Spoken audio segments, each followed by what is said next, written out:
Hai teman-teman, kembali lagi dengan Gram di sini. Kali ini saya akan membawakan cerita baru dengan judul Lucy, si Malang yang Ternoda. Cerita ini ditulis oleh Kak Rum. Jadi buat kalian yang ingin membaca ceritanya secara langsung, kalian bisa kunjungi link dan profil yang sudah saya sertakan di deskripsi. So, langsung saja kita ke ceritanya. Lucy mati gantung diri! Lucy mati gantung diri! Teriakan dari perempatan jalan desa menggemparkan suasana pagi itu. Lelaki-lelaki pengangguran di meja WAASI serempak menoleh. Kopi-kopi hangat yang baru terhidang tak dihiraukan. 5 pria itu berdiri, menatap pengantar berita dengan jantung berdegam-degam. Di mana, Kar? Wani bertanya dengan suaranya yang lantang. Di rumahnya, di kamarnya. Ih. Pria kurus pembawa kabar berteriak, suaranya bergetar, kemudian berbalik badan dan berlari. Hei, siapa yang gantung diri? Teriak WAASI. Lucy. WAASI mengurut dada.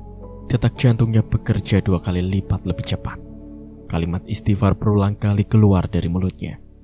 Usai tertegun sejenak, tergesa, wanita berbaju lusuh itu menutup warung.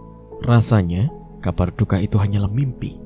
Lucy yang pendiam dan terkenal murah senyum tidak mungkin senekat itu. Gadis bernama asli Luciana Faradita itu hidup dalam keluarga yang berkecukupan. Semua keinginannya terkabul. Baju-baju bagus, makanan enak, sekolah mahal, semuanya mudah didapat oleh Lucy. Liliana, ibunya, begitu sayang akannya. Pun dengan ayahnya, meski cuma bapak sambung. Keadaan begitu mencekam ketika WAASI sampai di rumah duka. Orang-orang berkerumun, tangis pilu wanita mendominasi suara-suara riuh dari para pelayat. Wanita-wanita yang menyaksikan tubuh pucat Lucy tak sanggup menahan sesak. Mereka terus sedih dan menangis. Lucy. Untuk kesekian puluh kalinya, Liliana memanggil anak gadisnya yang terbujur kaku. Perempuan berusia 39 tahun tersebut tak menyangka jika pagi itu akan menjadi permulaan hari berlumur duka. Flashback. Setelah menyiapkan sarapan, Liliana bermaksud mengajak Lucy untuk sarapan. Gadis itu selalu bangun awal, tapi tidak langsung keluar kamar. Ia akan menghabiskan waktu untuk belajar atau membaca buku sebelum berangkat ke sekolah. Sembari berseru nama Lucy, Liliana mengetuk pintu kamar sang anak dengan senyum mereka. Akan tetapi, ketukan dan panggilannya tak kunjung mendapat sautan dari dalam. Tak ayal, Liliana gelisah. Ia mencoba memutar gagang pintu kamar Lucy yang ternyata tidak terkunci. Hingga sesaat setelah pandangannya mengedar, Liliana merasa seolah dunianya hancur. Betapa tidak, Lucy ditemukannya tewas dengan tubuh tergantung. Kembali ke masa sekarang. Ma, sudah lama. David memegang pundak Liliana. Untuk kesekian kalinya berusaha menenangkan sang istri. Namun, perempuan itu masih enggan melepaskan pelukannya dari tubuh dingin Lucy. Tak kurang 2 jam sejak Lucy ditemukan meninggal, warga desa Durian yang melayat begitu ramai. Bahkan dari desa tetangga. Selain berniat takziah, mereka hanya penasaran dan ingin mendengar kabar apa pemicu hingga Lucy nekat mengakhiri hidupnya. Kasihan Lucy, Ma. Jenazahnya harus segera diurus. Liliana mengangkat wajah, menatap Dias dengan air mata berurai. Anak sambungnya itu mencoba menyungkingkan senyum meski terasa sangat berat. Meski Lucy bukan adik kandungnya, tetapi ia begitu menyayangi Lucy. Dias menyentuh tangan sang mama sebelum akhirnya perempuan itu mengalah. David segera memerintah para petugas yang biasa mengurus jenazah wanita untuk memulai pekerjaannya. Ada masalah apa Lucy ini, Pak? Tangis Liliana kembali pecah. Kenapa ya seperti ini? Entahlah, Ma. Saat ini tidak ada yang bisa kita lakukan selain ikhlas dan mendoakannya. Mama yang sabar ya. Balas David lalu menghembuskan nafas panjang. Pemusaraan jenazah Lucy selesai. Setelah siap dan akan dibawa ke tempat peristirahatan terakhir, Liliana tak sanggup menahan tangisnya. Wanita itu meraung-raung. Dias, ada yang mengetuk pintu. Coba kamu lihat, kata David saat sedang bersantai di depan TV. Dias gak dengar apa-apa. Dias mengerenyit. Kamu terlalu fokus ke HP, makanya gak dengar. Dias pun melangkah. Dari celah pintu kamarnya, Liliana mengamati David yang tengah tersenyum melihat layar ponsel. Liliana menyayangkan sikap sang suami yang seakan biasa saja, padahal Lucy baru tadi pagi dikebumikan. Gak ada siapa-siapa, Pak. David terdiam setelah mendengar laporan dari sang anak. Jangan bercanda kamu. Serius, Pak? David bungkam. Jangan-jangan. Hush. David menegur Dias yang pikirannya mulai kemana-mana. Liliana menelan ludah. Ia kembali teringat akan mendiang anaknya, Lucy. Pak, ada yang ngetuk lagi. Coba Papa yang lihat. Dias takut. Kali ini tidak hanya David. Dias pun mendengar ketukan pintu. David bangkit dengan sedikit rasa takut. Ia pun sempat berpikir hal yang sama. Jika ketukan itu berasal dari arwah Lucy yang gentayangan. Perlahan, David membuka pintu. Pria itu menghembuskan nafas lega setelah melihat wanita tua di depan pintu. Maija, sapanya. Permisi Pak David. Maija dari tadi. Saya baru saja datang. Jadi, siapa tadi yang? David menggantung kalimatnya. Sudahlah. Ada perlu apa? Saya ingin ketemu Ibu Liliana. Ada perlu apa? Mak, silakan masuk. David dan Maija menoleh ke arah suara. Ada sisa-sisa tangis di wajah Liliana. Tetapi perempuan itu masih tersenyum.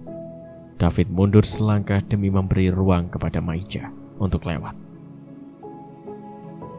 Kamu sudah makan? Maija bertanya pada Liliana saat keduanya berjalan. Liliana mengangguk. Kemudian mereka masuk ke kamar. Ia penasaran kenapa Maija datang menemuinya. Namun, ia akhirnya berpikir bahwa Maija datang untuk meminta biaya mengurus jenazah anaknya. Apa ini? Maija bertanya saat melihat amplop disodorkan oleh Liliana. Biaya mengurus jenazah anak saya, Mak. Terimalah.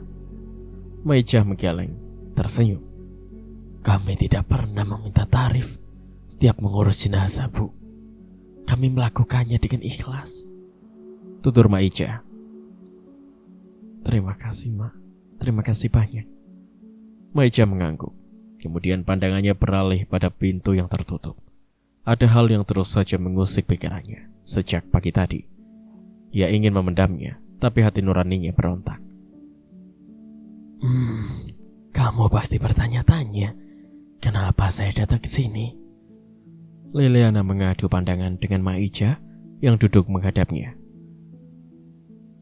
Mohon maaf sebelumnya, lanjut Maija.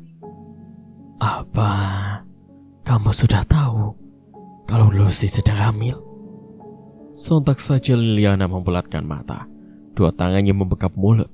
Kabar kematian Lucy sangat membuatnya terpukul. Dan sekarang Maija menghantar kabar yang semakin membuat hatinya hancur. Di desa ini, saya sudah puluhan tahun menangani wanita yang mengandung. Saya terkejut, Bu, saat memandikan Lucy dan mendapati tanda-tanda kalau ia tengah hamil. Air mata Liliana tumpah. Ia menggeleng tanpa bisa berkata-kata. Dengan siapa anak itu melakukannya? Di atas segalanya, Liliana tidak yakin jika Lucy bisa berbuat haram sedemikian jauhnya. Yang ia tahu, Lucy adalah gadis yang baik dan jarang sekali keluar rumah. Juga ada lebam di lengan Lucy, sambung Maija dengan suara pelan. Bunyi daun pintu ditutup membuat Maija dan Liliana menoleh seketika. Siapa yang sedang mengintip? Maija memang sudah sepuh, tapi ia yakin kalau baru saja ada sepasang mata yang mengintip dari celah pintu. Siapa yang ngintip? Maija bertanya. Liliana bergegas bangkit, berjalan ke pintu dan membukanya. Kepalanya melongok keluar, tapi ia tak melihat siapa-siapa. Tidak ada siapa-siapa. Liliana kembali duduk di hadapan sang tamu. Maija menghembuskan nafas. Benaknya bertanya-tanya siapa yang baru saja mengintip dari celah pintu. Khawatir, tapi Maija tidak ingin berlarut-larut memikirkannya. Ia harus segera menuntaskan rasa janggal yang bersarang di hatinya. Apa Maija tidak salah lihat? Tanya Liliana. Tentang kondisi Lucy, saya tidak salah lihat, Bu. Liliana termenung. Benaknya berpikir keras, mencoba mengingat apa yang terjadi pada Lucy sebelum meninggal. Apa Lucy pernah jatuh? Atau apa saja yang membuat lengannya bisa lebam seperti itu? Wanita di depan Maija tersentak dari lamunannya. Ia menggeleng. Itulah yang baru saja dipikirkannya. Namun, ia tidak ingat apakah Lucy pernah jatuh. Lucy anak baik, Ma. Lagi-lagi, tangis Liliana tumpah. Nestapa yang datang begitu menyesakan. Iya, Bu. Lucy anak baik.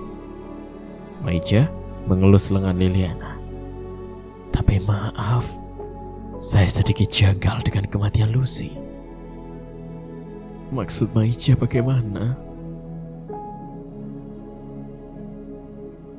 Astaghfirullahaladzim.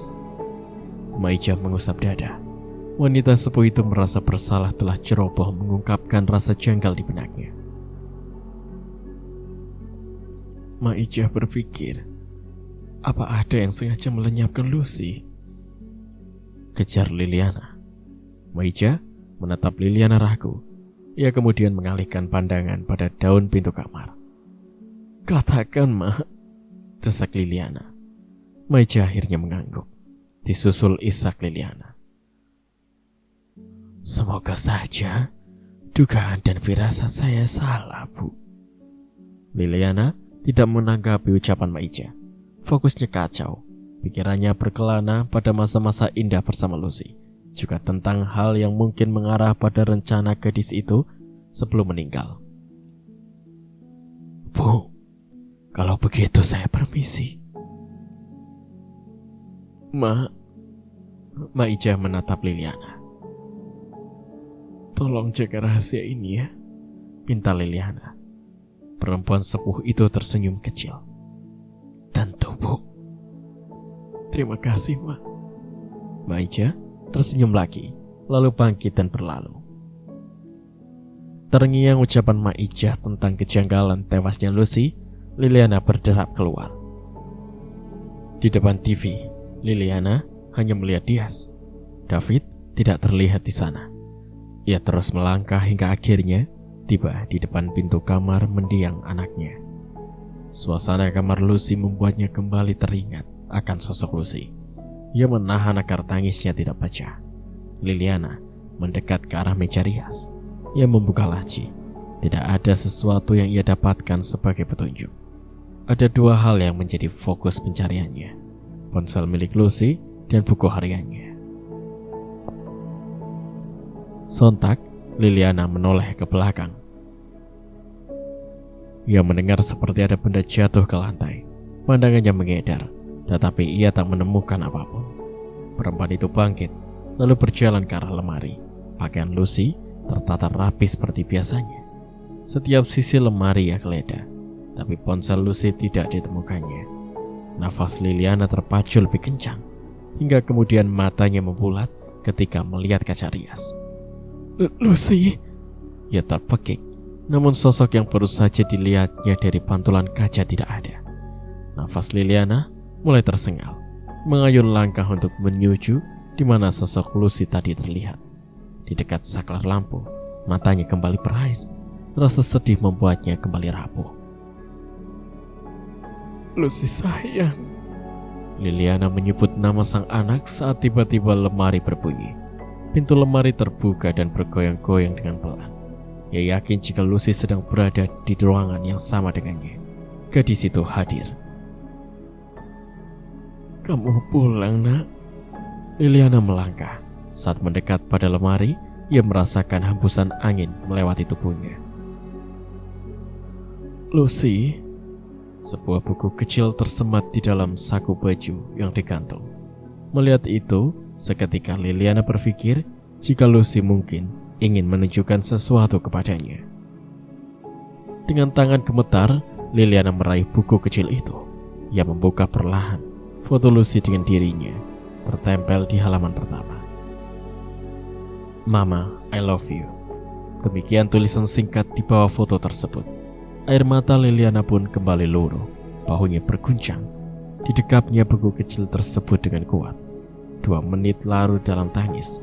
Liliana teringat akan isi pada buku yang ditulis Lucy. Ia pun segera membukanya. Diary hidupku hancur. Apa yang harus aku lakukan? Lucy menulisnya 7 bulan lalu. Detak jantung Liliana semakin kencang berdegam saat membaca kalimat-kalimat yang Lucy tulis dalam buku tersebut. Kehormatanku telah hilang. Diary, aku wanita yang tidak lagi berguna. Aku wanita sampah. Setan-setan itu merenggutnya dengan paksa. Tapi aku tidak bisa melakukan apa-apa. Aku lemah. Aku rapuh. Sebab tidak ingin kehilangan mama. Liliana membekap mulut. Tidak pernah ia menyangka jika Lucy diruda paksa. Tapi, siapa yang melakukannya? Kenapa Lucy tidak bercerita kepadanya? Pikirannya menerka-nerka siapa dalang dari kehancuran belahan hatinya tersebut. Namun, tidak ada satupun nama yang tersangkut di kepalanya. Dan sayangnya, Lucy tidak menuliskan siapa yang telah meruda paksanya. Liliana kembali membuka lembar-lembar buku itu. Setan-setan itu. Liliana membaca ulang penggalan kalimat di buku diary Lucy. Jantungnya semakin berdentang. Kalimat itu petunjuk jika yang berbuat keji pada Lucy bukan hanya satu orang, melainkan lebih. Perasaan Liliana semakin hancur. Air matanya mengurai untuk kesekian kalinya. Liliana tidak berhenti di situ. Ia kembali mencari ponsel Lucy. Ia yakin jika di sana ada petunjuk yang bisa saja memecahkan siapa dalang dari kehancuran Lucy. Namun, usahanya tetap tidak membuahkan hasil. Ia keluar dengan hati remuk. Papa, mana Dias? Ternyata, Dias tidak ada di tempat semula. Ia berniat mengajak David untuk ke kantor polisi. Pelaku keji itu harus ketangkap dan mendapat balasan. Rumah itu sepi. Liliana melihat tangga akses ke lantai atas. Semakin ia menaiki undakan tangga, terdengar sayup-sayup orang berbicara. Langkah Liliana terjeda. Ia melihat David tengah menelpon dengan seseorang sambil menghisap sebatang tembakau.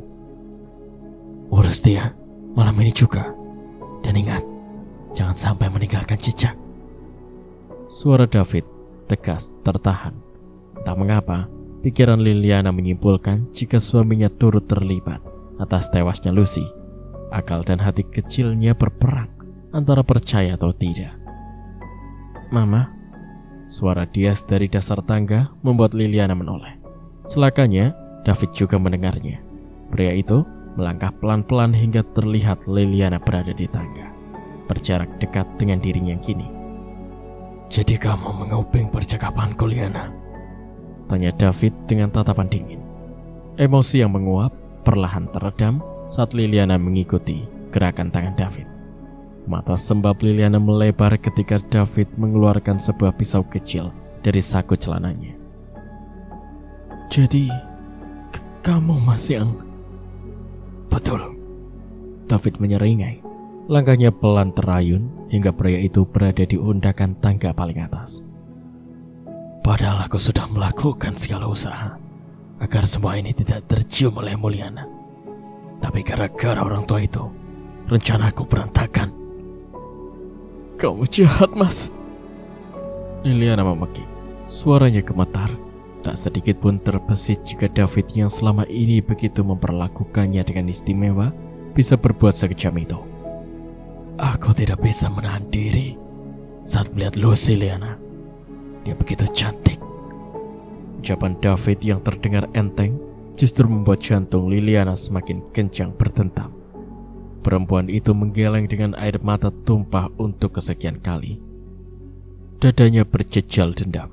Lelaki biadab seperti David tidak pantas untuk hidup. Tempatnya adalah neraka. Namun, apa yang bisa dilakukannya? Sementara David saat ini lebih unggul dalam segala hal. Kamu benar-benar biadab, Mas. Aku tidak akan memaafkanmu. Maaf. David tertawa. Seharusnya kamu yang meminta maaf kepadaku. Liana, kamu sudah lancang dan mengacaukan semuanya. Karena aku laki-laki baik, aku akan membiarkanmu hidup dengan satu syarat. Kamu harus pura-pura tidak tahu tentang semua yang terjadi pada Lucy. Bagaimana? Tidak ada hasrat yang paling ingin Liliana tuntaskan saat ini selain mencapik-capik wajah David. Langkah David membawanya semakin dekat pada Liliana. Perempuan itu menoleh ke bawah pada Dias yang tampak ketakutan. Baik. Ucapan Liliana membuat David menghentikan langkah. Tatapannya lurus pada wanita di bawahnya. Alisnya terangkat. Ada ragu di benaknya. Tentu, tidak akan semudah itu baginya untuk percaya. Aku akan melupakan semuanya dan berpura-pura tidak ada yang terjadi. Tapi, tiba-tiba Liliana bersimpuh. Ia mengiba pada David. Aku mohon biarkan aku hidup, Mas. David tertawa kecil dan kembali meneruskan langkah. Ia merasa aman. Tidak perlu mengotori tangannya untuk menghabisi Liliana. Nah, begitu seharusnya, Liliana. Kita harus tetap bersama. Karena aku masih sangat mencintaimu. Aku juga sangat mencintaimu, Mas. Liliana tersenyum, hingga kemudian menyeringai saat kaki kanan David mengayun untuk mendarat di anak tangga tepat di hadapannya. Kemudian dengan cepat Liliana menarik kaki itu, hingga David kehilangan keseimbangan. Papa! Dias terpekik melihat tubuh papanya menggelinding jatuh. Sakit yang teramat dan tangga yang curam membuat David tidak bisa berbuat apa-apa. Begitu juga dengan Dias yang tercengang. Liliana berdiri, bersandar pada pagar tangga, menyaksikan pria berdebah itu dan berharap nyawanya hilang seketika. Papa, bangun, Pak. Saat mendarat di lantai terlihat darah mengalir dari kepala dan beberapa bagian tubuh David. Namun, ia masih bisa bergerak. Dengan tangan terangkat, David menatap Liliana yang tergesa turun dari atas. Pandangannya buram oleh darah yang mengaliri bola matanya. Liliana sadar sepenuhnya jika Dias tidak akan berpihak kepadanya. Ia memutuskan untuk segera melarikan diri. Di depan gerbang, Liliana teringat percakapan David yang memerintahkan orang suruhannya melenyapkan Maija. Ia mengedarkan pandangan, rencana David harus gagal, meski ia sadar akan kemungkinan terburuk yang bisa saja terjadi. Liliana berlari ke jalan sebelah utara, jalan di mana Maija lewati untuk pulang. Wanita sepuh itu mungkin tidak jauh saat ini, mengingat ia pulang berjalan kaki, apalagi dengan tongkat kayu sebagai penunjang kekuatan berdiri. 300 meter berlari, Liliana dihadapkan pada 3 cabang jalan. Satu adalah jalan pintas, akses tercepat untuk ke rumah Maija. Jalan selebar 1 depa orang dewasa, harus melewati ratusan meter kebun karet untuk tembus ke tepi kebun. Meski terang bulan tanggal 14 Safar, tidak mungkin Maija lewati di sana, pikir Liliana. Namun Maija bukanlah seperti dirinya yang takut akan gelap. Ya Allah, Liliana nyaris frustasi, sementara detik terus berputar. Tolong selamatkan Maija, ya Allah. Liliana yang selama ini selalu lupakan Tuhan, kini merasa sangat butuh pertolongannya. Berkali-kali mulutnya mengucapkan zikir yang dapat ia ingat. Ia menguatkan tekad untuk melewati jalan setapak itu. Rasa takut akan hantu didominasi oleh takut pada manusia-manusia iblis seperti David. Musim kemarau 1 bulan belakangan membuat daun-daun pokok karet berguguran. Cahaya bulan yang nyaris sempurna membuat jalan Liliana lebih mudah terlihat. Namun, ia harus berjalan dengan hati-hati. Akar-akar pohon yang melintang bisa membuatnya terjerembab. Buku kecil, benda satu-satunya yang ia bawa dari rumah. Didekapnya erat dengan tangan. Buku kecil itu adalah bukti semata wayang untuk ia bawa ke kantor polisi secepatnya. Maija, sebuah cahaya senter di depan sana membuat Liliana seketika menyerukan nama Maija. Namun, cahaya itu ternyata tidak berasal dari satu lampu penerang, melainkan 2 senter. Liliana berhenti melangkah ketika kemudian terdengar sayup 2 pria berbicara. Perempuan itu berbalik memutar arah. Namun satu cahaya baru saja berkelebat di mulut jalan. Rasa takutnya membuat ia semakin yakin jika pemilik senter adalah kelompok dari orang suruhan David. Pos seharusnya memberikan lokasi yang jelas. Lihat, di jalan ini kita tidak menemukannya. Liliana sedikit lega mendengar suara itu. Artinya Maija selamat. Namun orang-orang jahat tersebut semakin dekat. Kali ini justru keselamatan dirinya lah yang terancam. Ia berpikir untuk sembunyi di antara pohon-pohon karet. Tetapi sebuah tangan tiba-tiba menariknya masuk ke dalam semak. Bu Liliana. Shh. Maija? Iya, ini saya. Mereka mengendap-endap lalu bersembunyi di balik pakis-pakis kebun yang setinggi orang dewasa. Buku Lucy. Liliana kalut ketika buku kecil yang dibawanya tidak lagi ada di tangannya. Sontak, Maija memegang lengan Liliana. Ia menggeleng dan berbisik. Mereka semakin dekat. Bagaimana, Karman? Tidak ada. Aku tidak menemukannya. Kita apa sekali sekarang? Bos barusan menelpon jika kita punya tugas tambahan. Apa? Istrinya kabur. Dia bernilai 2 kali lipat dari Maija. Haha. Jangan senang dulu. Satu saja kita belum berhasil. Kalau gagal, habis kita sama si bos. Apa perlu kita datangi rumah Maija? Liliana terhenyak mendengar usul salah satu dari orang tersebut. Ide bagus, tapi tengah malam kita bakar rumahnya. Kalau ketahuan, kita mati dihakimi warga. Ya ampun, Suli. Dasar tidak punya otak. Makanya kita harus menyusun rencana agar tidak ketahuan. Tawa kecil terdengar dari salah satu pria itu. Apa ini? Buku goblok. Katakan aku goblok sekali lagi, ku robek mulutmu. Berhenti bertengkar kalian. Salah satu pria itu memungut buku kecil yang tergeletak di tanah. Ia membukanya, lalu tersenyum ketika melihat foto di buku tersebut. Buku apa, Dino? Tanya Suli penasaran. Sepertinya aku tahu di mana mangsa kita bersembunyi. Dino menyeringai. Cahaya senternya mengedar, lalu berhenti pada satu titik di mana pucuk-pucuk pakis terlihat bergoyang pelan. Pria yang pernah masuk bui 2 kali itu mengeluarkan pisau lipat dari sakunya, lalu memerintah. Berpencar. Karman, ke kanan, Suli, kiri. Dino tertawa cemawa, mata siaga, melangkah hingga mendekat pada semak yang sebelumnya bergerak. Mau lari kemana? Hah? Sepersekian detik berikutnya, pria itu melompat dan membabi buta mengayunkan pisau kecilnya. Kegaduhan pun tak terelakkan. Ringis kesakitan terdengar menyayat. Dino!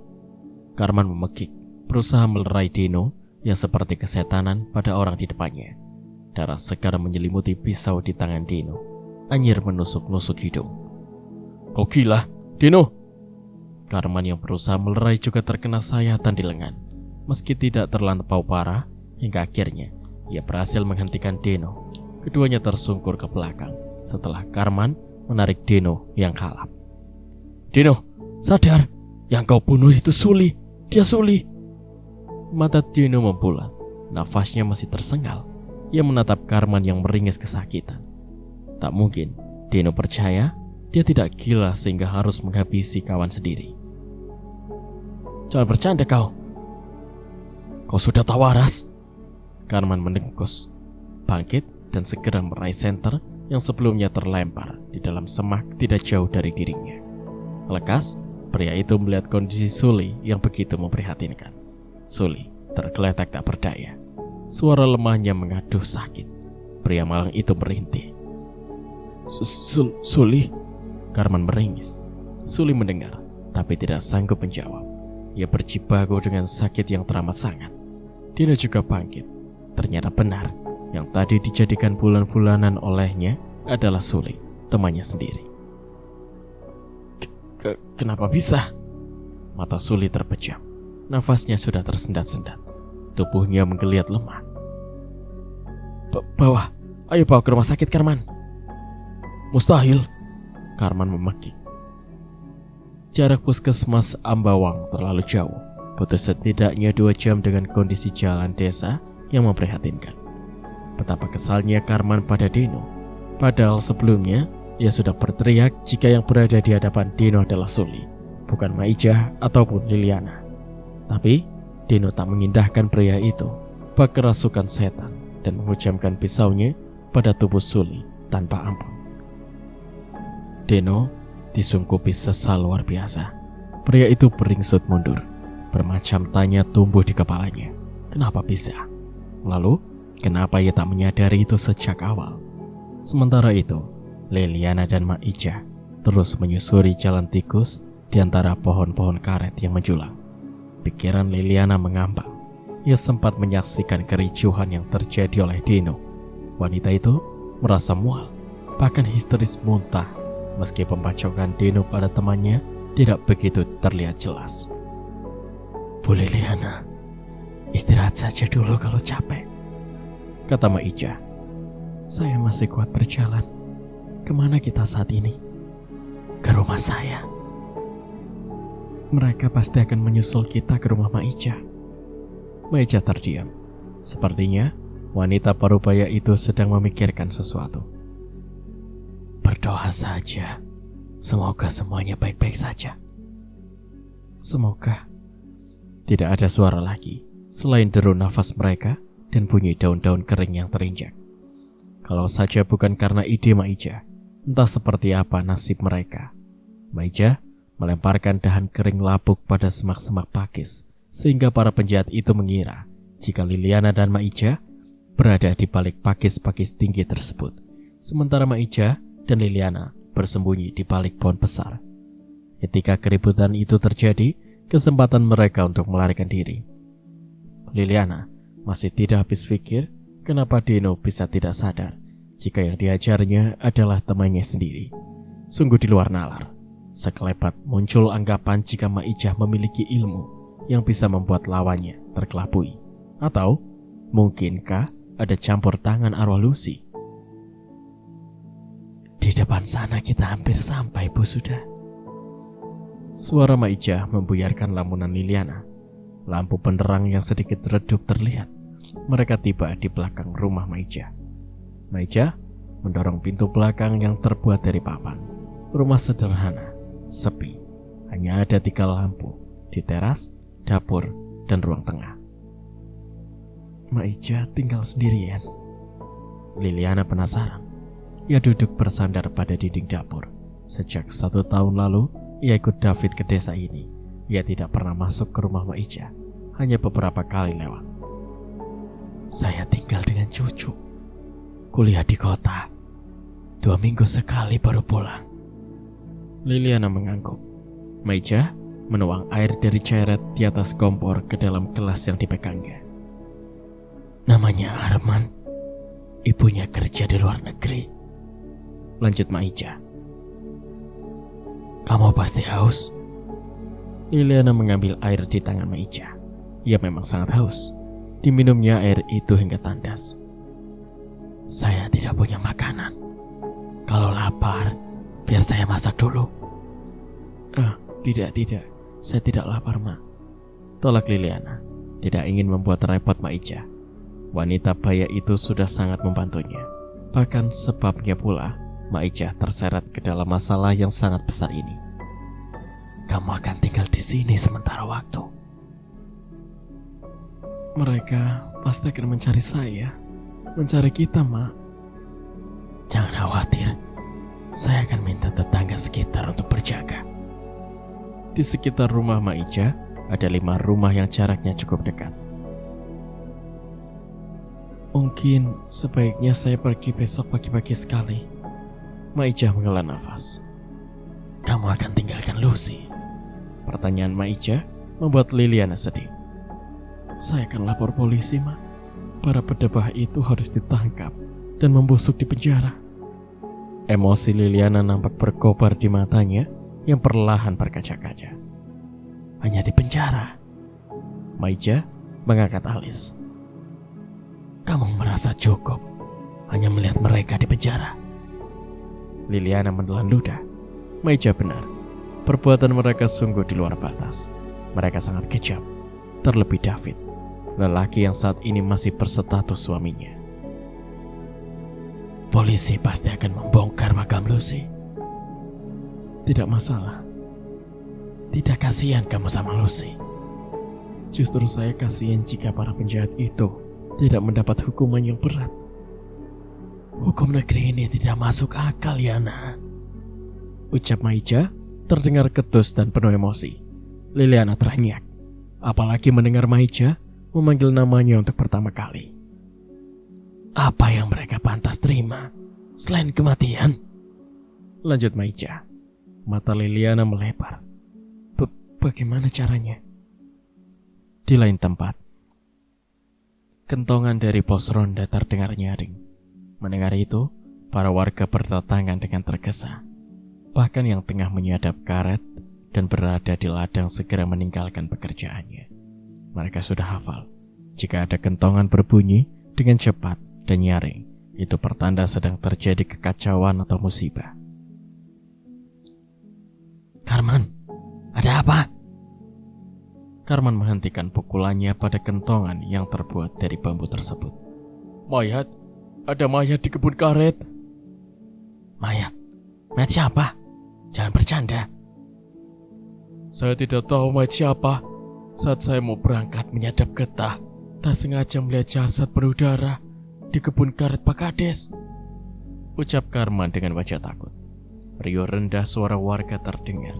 Mereka saling pandang. Rasa ingin tahu yang menggebu. Karman, tumben sekali kamu menyadap karet. Biasanya juga pagi-pagi sudah nongkrong di warung wasi. Celetuk salah satu warga. Betul itu, betul. Maija dan Liliana turut bergabung. Jangan bicara seperti itu kau Jono. Gini-gini aku masih punya rasa kasihan sama istri. Tak mungkin kubiarkan dia menoreh getah sendirian terus. Seorang pria berwibawa datang dan menyibak kerumunan. Apa yang terjadi? Pak Kades, saya melihat mayat di kebun Bapak. Pak Kades menelan ludah, dahinya menggerenyit. Mayat? Iya. Kamu tahu mayat siapa? Saya tidak tahu, Pak. Saya tidak berani mendekat.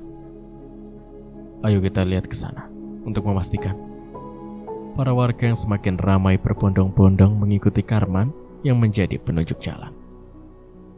Innalillahi. Orang-orang riuh meringis saat melihat tubuh Suli penuh darah dan digerubungi semut. Pak Jupri, ini pembunuhan. Kita harus lapor polisi. Suara salah seorang warga. Betul, desa kita sudah tidak aman.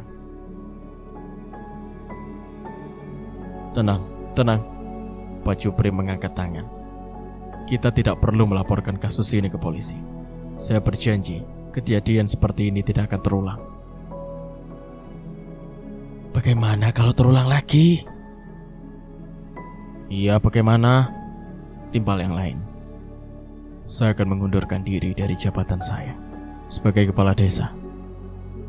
Lelaki yang masa jabatannya hampir habis itu berkata mantap. Pria itu sudah menyiapkan segalanya untuk kembali mencalonkan diri sebagai lurah, dan salah satu kampanye yang senter ia serukan adalah keamanan. Lalu bagaimana dengan pelakunya? Pelakunya akan segera ditemukan secepatnya. dia akan mendapat hukuman yang setimpal. Para warga tidak lagi menimpali. Mereka percaya ucapan Pak Jufri. Sekarang kita urus jasad Suli dengan layak, ucap Pak Jufri. Atas perintah Pak Kades, jenazah Suli dibawa ke rumahnya untuk diurus sebelum akhirnya dimakamkan. Kematian Suli jelas membuat seisi desa gempar. Padahal baru saja Lucy ditemukan gantung diri. Kini ada orang yang mati lagi dengan sengaja dibunuh. Semakin kacau saja desa kita. Liliana dan Maija yang tengah berada di warung sembako untuk berbelanja kebutuhan dapur mendengar lamat-lamat percakapan di warung sebelah. Betul, desa kita sudah tidak aman. Kita lihat saja, arwah Lucy bakal gentayangan. Begitu juga dengan arwah si Suli. Maija menyentuh lengan Liliana. Wanita itu tersenyum, memberikan kekuatan pada Liliana agar tidak memikirkan apapun yang diucapkan warga. Liliana membalas senyum Maija, lalu melanjutkan mengambil mie instan. Sehabis makan siang, Maija pamit pada Liliana. Ada warga yang hendak melahirkan dan butuh bantuannya. Kamu diam saja di rumah. Jangan kemana-mana kalau tidak ada perlu, pesan Maija. Iya, Mak. Tenang saja, kamu aman di sini. Liliana tersenyum. Malam tadi, ia menyaksikan sendiri jika beberapa pria tidak tidur hingga larut di rumah sebelah. Mereka meredam kantuk dengan kopi dan bermain catur. Maija mengambil peralatannya, memasukkan ke dalam kantong kain berwarna hitam. Saya tidak tahu pulang jam berapa. Kalau sampai gelap saya tidak pulang. Tutup pintu dan jendela, kunci dengan rapat. Tidak ada balasan lain dari Liliana selain anggukan. Maija pergi. Liliana menatap perempuan itu dari balik kaca hingga menghilang dari pandangan. Sejujurnya, ia bosan dengan situasi yang tengah dihadapinya saat ini. Ia tidak bisa hanya berdiam diri begitu saja. Wanita itu sudah bertekad untuk melapor polisi. Benar ucapan Maija bahwa mereka pantas mendapatkan balasan lebih daripada hanya di penjara. Apalagi dengan hukum di negeri ini yang kacau balau. Namun, apa yang bisa diperbuat oleh Liliana maupun Maija untuk membalas dendam? Liliana tidak memiliki ide apapun selain melaporkannya ke pihak berwajib. Jenazah Lucy harus diotopsi sebelum hancur. Pemerkosa dan pembunuh Lucy harus ditangkap dan diadili. Ia pun keluar setelah bersiap. Ke kota membutuhkan waktu yang lumayan panjang. Ia akan menyewa ojek sepeda motor untuk sampai ke tempat tujuan. Siapa itu? Liliana terkejut karena seperti melihat orang di balik kaca sedang mengintipnya. Ia menggeleng dan mengenyahkan pikiran itu. Mungkin hanya halusinasi pikirannya. Ia harus bergegas. Di kantor polisi, Liliana melaporkan dengan detail semua yang terjadi pada Lucy. Pihak kepolisian meragukan laporan Liliana karena tidak disertakan bukti. Namun, setelah perempuan itu berkali-kali memohon, akhirnya polisi berkenan dan akan segera datang sore nanti dengan membawa tim. Seperti janji petugas kepolisian, mereka akhirnya datang. Ibu Liliana, mari antar kami ke makam yang dimaksud. Iya, Pak. Sebentar saya masuk dulu ya. Liliana bergegas masuk untuk mengambil jaket. Maija bilang jaket hijau tua itu milik Arman, cucunya. Liliana boleh memakainya jika butuh. Namun saat menarik jaket tersebut, sebuah plastik hitam berisi benda terjatuh. Penasaran, Liliana membuka bungkusan itu. Siapa wanita ini? Liliana bergumam saat melihat sebuah foto dalam kresek hitam itu. Wanita cantik dengan rambut tergerai, seumuran Lucy. Benda kotak dari Kuningan juga membuatnya penasaran. Tapi Liliana tersadar, jika membukanya ia tidak berhak. Apalagi dirinya saat ini sedang terburu-buru. Ia pun mengembalikan benda itu, menggantungnya pada paku di dinding lemari. Kehadiran polisi ke desa menimbulkan rasa ingin tahu warga. Terlebih saat melihat Liliana bersama para petugas tersebut. Di sini, Pak. Liliana menunjukkan makam Lucy yang masih basah. Baik, kami akan melakukan pembongkaran makam sesuai dengan prosedur. Mohon untuk tidak melewati garis polisi. Riuh rendah suara para warga yang melihat. Terdengar, mereka akhirnya tahu kenapa ada polisi di desa. Kenapa mau dibongkar? Tanya seorang warga pada temannya. Ya mungkin ada yang tidak beres dengan kematian Lucy. Dia mati gantung diri. Tentu ada yang tidak beres. Atau jangan-jangan apa, Dut? Kau tahu Bu Liliana menginap di rumah Mak Ica? Hah? Yang benar? Itu yang orang-orang bicarakan tadi pagi. Ini pasti ada sangkut pautnya sama kematian Lucy. Yang tidak beres pasti ada di dalam rumah Bu Liliana. Itu masuk akal. Tapi apapun itu kita tidak berhak ikut campur. Kasihan Lucy. Harusnya dia mendapat kiriman doa dari warga sini. Sayangnya orang tuanya tidak mengadakan tahlilan. Suara-suara itu sebagian sampai ke telinga Liliana. Namun ia mencoba untuk tidak terlarut dalam emosi. Meski kesedihan yang mendalam tak sanggup ia redam. Perempuan itu menangis, teringat Lucy yang malang. Astagfirullahaladzim. Dua penggali kubur itu sontak naik dari liang lahat dengan wajah takut. Ada apa? Petugas polisi yang memimpin penyelidikan bertanya. Pak, coba lihat. Pria itu mendekat, hingga kemudian terkejut. Bu Liliana, coba ke sini. Dengan jantung berdetak kencang, Liliana berjalan mendekati makam yang tergali. Coba jelaskan, ibu bilang ini hari kedua anak ibu dimakamkan. Tapi, lihat, mayat ini sudah lama, sudah tinggal kerangka. Liliana membekap mulut saat melihat mayat di bawah sana hanya tersisa kerangka saja. Bahkan, kain kafannya juga terlihat lusuh dan beberapa bagiannya sudah koyak. Ibu mungkin salah makam? Liliana menjongkok dan mengambil batu nisan di dekatnya. Tidak, ia tidak salah. Tidak mungkin, dan ini tidak masuk akal. Ini benar makam anak saya, Pak. Lihat ini. Liliana menunjuk tulisan pada batu nisan Lucy. Kemudian, pandangannya memburam oleh rembesan air mata mengedar. Tak siapa yang dicarinya, hingga ia melihat Mak Ica di antara para warga. Wanita sepuh itu menatap Liliana dengan tajam. Kamu tidak mendengarkan ucapan saya? Ucapan sengit Mak Ica tidak direspon oleh Liliana. Perempuan itu terus saja menangis sejak tadi. Bagaimana bisa Lucy yang 2 hari dikubur, jasadnya sudah tinggal kerangka. Pak Kades juga datang pada peristiwa menggemparkan tersebut.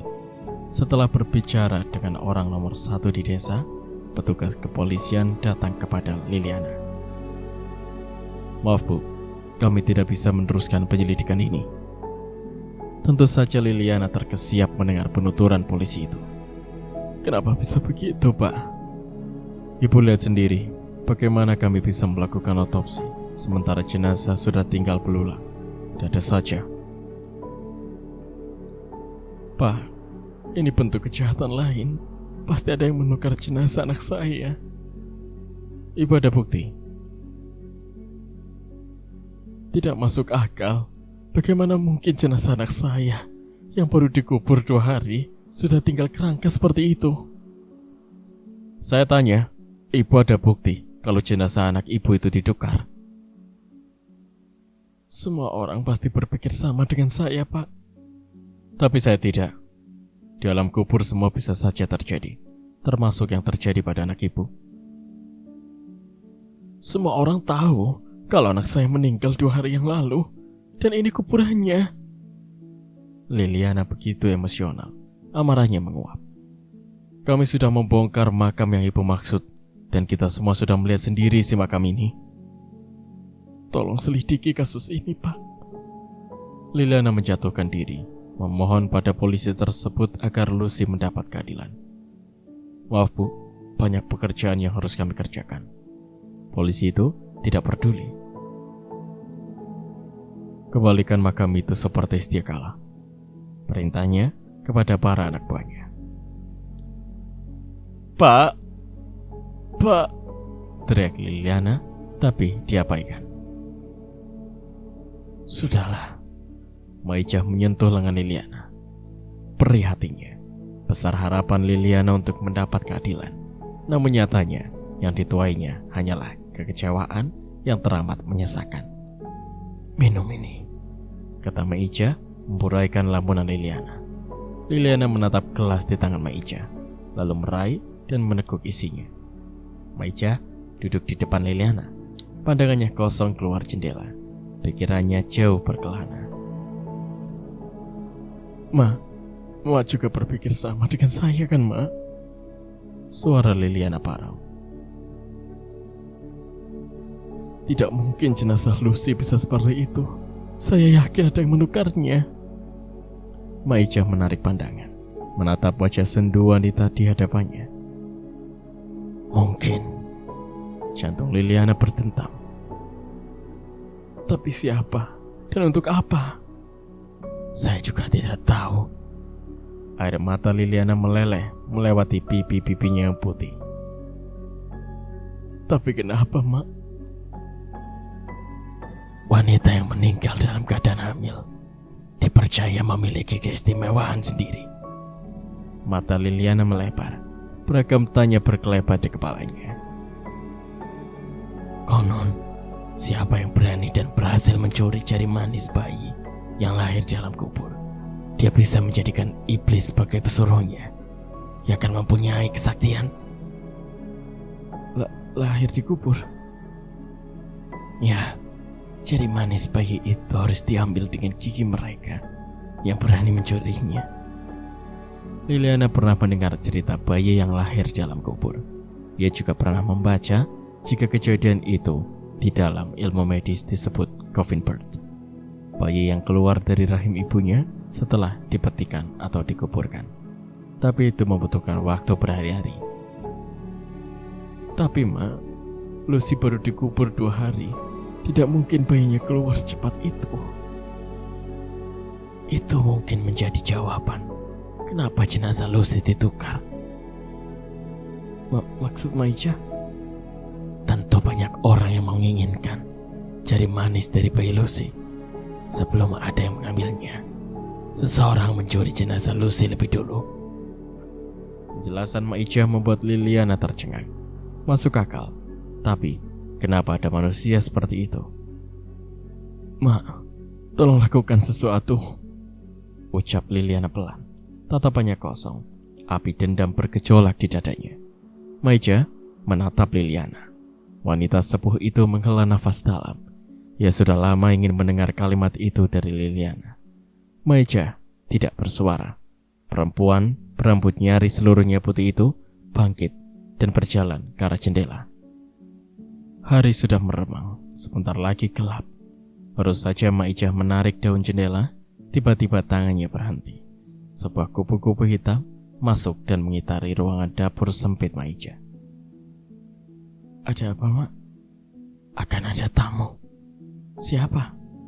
Liliana tidak menyangka jika Maija masih mempercayai mitos turun-temurun tersebut. Kalau ada kupu-kupu masuk ke rumah, akan ada orang bertandang. Kita lihat saja. Maija menutup jendela, kemudian pintu.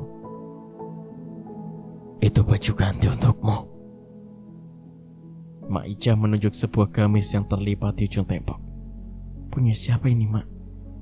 Liliana mengambil gamis yang warnanya sedikit pudar itu dan memindainya. Kalsum. Adiknya Arman. Arman punya adik? Di mana? Kalsum meninggal setelah seminggu menjadi gila. Mata Liliana membola. Telapak tangannya terbekap pada mulutnya yang menganga seketika. Maaf, Mak. Sesal Liana. Kalsum anak yang cantik dan baik. Dia menjadi gila setelah diperkosa oleh. Suara Maija menggantung. Matanya basah oleh air mata. Betapa pedih hatinya saat memutar ulang peristiwa menyakitkan itu. Maija terisak. Hingga sejurus kemudian terdengar pintu rumahnya diketuk dengan keras. Liliana menatap pintu yang tertutup itu. Firasat buruk hadir seketika. Jadi, ini tamu yang tadi dikatakan Maija. Perempuan itu sudah bangkit untuk membuka pintu, tapi Maija berseru pelan. Jangan. Maija, keluar kau! Suara pria terdengar nyaring di depan sana. Pendar cahaya senter terlihat dari celah-celah dinding papan rumah. Ma, ada apa ini? Tanya Liliana, takut. Tenang, biar saya yang membuka pintu. Tapi Maija, kalau dalam hitungan ketiga kau tidak keluar, akan kami bakar rumahmu ini. Maija, keluarlah. Maija. Suara di luar sana semakin ramai. Maija melangkah pelan, tertatih menggunakan tongkatnya. Sementara Liliana merasa sangat takut. Takut akan kejahatan yang mungkin akan dilakukan orang-orang itu pada Maija. Pintu terbuka, menampilkan wajah-wajah yang penuh amarah. Opor-opor dan senter menerangi halaman Maija yang sudah gelap. Pak Kades juga hadir menjadi pemimpin belasan warga di belakangnya. Liliana tercengang saat melihat David turut hadir bersama orang-orang itu. Pria itu menggunakan krek. Ia tersenyum sengit saat berada pandang dengan Liana. Ada apa ini Pak Kades? Pak Kades maju. Kemana Maija malam sebelum Sulit ditemukan meninggal? Pak Kades menginterogasi. Suaranya tenang tapi mengintimidasi. Rasa takut di hati Iliana semakin merajalela. Ia paham kemana arah pertanyaan Pak Kades. Saya ke rumah Ibu Liliana. Jadi benar dugaan saya. Maksud Pak Kades apa? Liliana menyambar ucapan Pak Kades. Mata wanita itu mencelang. Ibu Liliana juga tidak ada di rumah malam itu, dan saya membawa bukti. Pak Kades mengeluarkan buku kecil milik Lucy dari dalam sakunya. Sontak saja Liliana membelalak. Itu punya saya, Pak. Liliana mencoba meraih buku itu, tapi Pak Kades mengangkatnya. Buku ini ditemukan tidak jauh dari mayat Suli. Kalian tidak bisa mengelak lagi. Kalian akan mendapatkan hukuman yang setimpal atas perbuatan yang kalian lakukan. Demi Allah, bukan saya atau Maija. Liliana menggeleng, pandangannya memburam oleh air mata. Siapa yang sudah tega memfitnah dirinya dan Maija? Dia pelakunya. Liliana menunjuk pria itu di dekat David. Dino hanya menyeringai. Bukti sudah berbicara, Ibu Liliana, kata Pak Kades. Ringkus mereka, katanya, memerintah 4 pria untuk meringkus Maija dan Liliana. Bakar mereka, warga berteriak. Rajam, bakar, gantung mati, penggal. Liliana memberontak dan berteriak. Namun kekuatannya bukan apa-apa dibanding 2 pria yang memegangnya. Tidak seperti Liliana, Maija tampak tenang. Tidak ada pemberontakan darinya. Lepaskan saya dan Maija tidak bersalah, pekik Liliana. Tapi percuma, tubuhnya tetap diseret keluar dari rumah Maija. Liliana terus meronta, meminta untuk dilepaskan. Namun, mereka sudah dikuasai fitnah kejam. Mata mereka sudah tertutup oleh lembar-lembar rupiah. Tangis pilu Liliana tak membuat mereka tergugah. Ia terus diseret paksa hingga saat berada di halaman. Liliana melihat seseorang gadis yang berdiri di dalam rumah Maija, tidak jauh dari pintu yang terbuka. Bibir Liliana bergetar. Lucy. Sekian untuk part kali ini. Nantikan kelanjutan ceritanya di part berikutnya. Terima kasih.